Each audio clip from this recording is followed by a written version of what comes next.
Anim na Chinese ang arestado matapos mabisong nagpapanggap silang Pilipino para makapagnegosyo sa Davao del Sur at sa Cotabato. Ang ilan, aminadong pineke ang kanilang mga papeles. Nasa frontline na balitang yan si Brian Basa.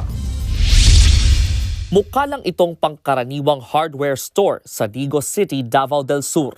Pero sa investigasyon ng Bureau of Immigration, nabistong isa palang Chinese ang may-ari ng establishmento at ang masaklap, gumamit siya ng pekeng birth certificate at ID para magkunwaring Pilipino. Hindi totoo yung Filipino na nagrehistro ng kumpanya. Ito po ay isang fictitious name, gumamit po ng mga Philippine documents, in reality Chinese national.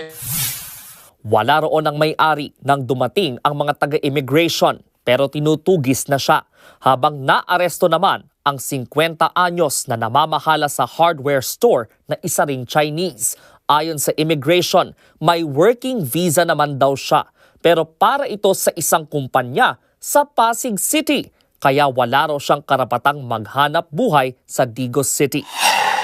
Ganito rin ang nabisto sa nilusob na chemical plant sa Mlang, Cotabato. Nakapangalan sa isang Pinay ang business permit pero napag-alaman din ng immigration na peke ito.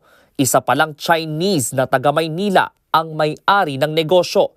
Nang lusubin ng mga otoridad ang planta, 4 na Chinese ang tumambad sa kanila.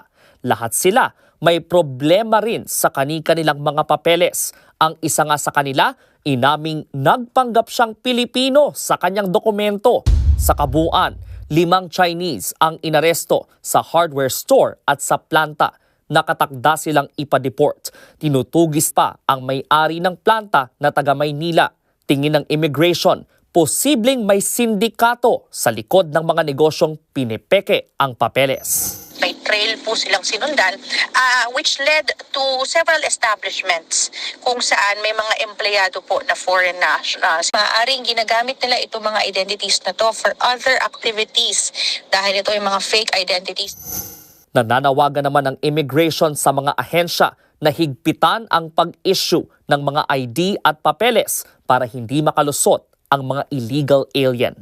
Nagbabalita mula sa Frontline, Brian Basa, News 5. Mga kapatid, Ed Lingaw po, maging maalam at may pakialam sa mga napapanahong balita sa ating bansa. Para sa mas malalimang pagtalakay at paghimay sa mga issue at headlines, tumutok lamang at pag-subscribe sa social media pages ng News 5.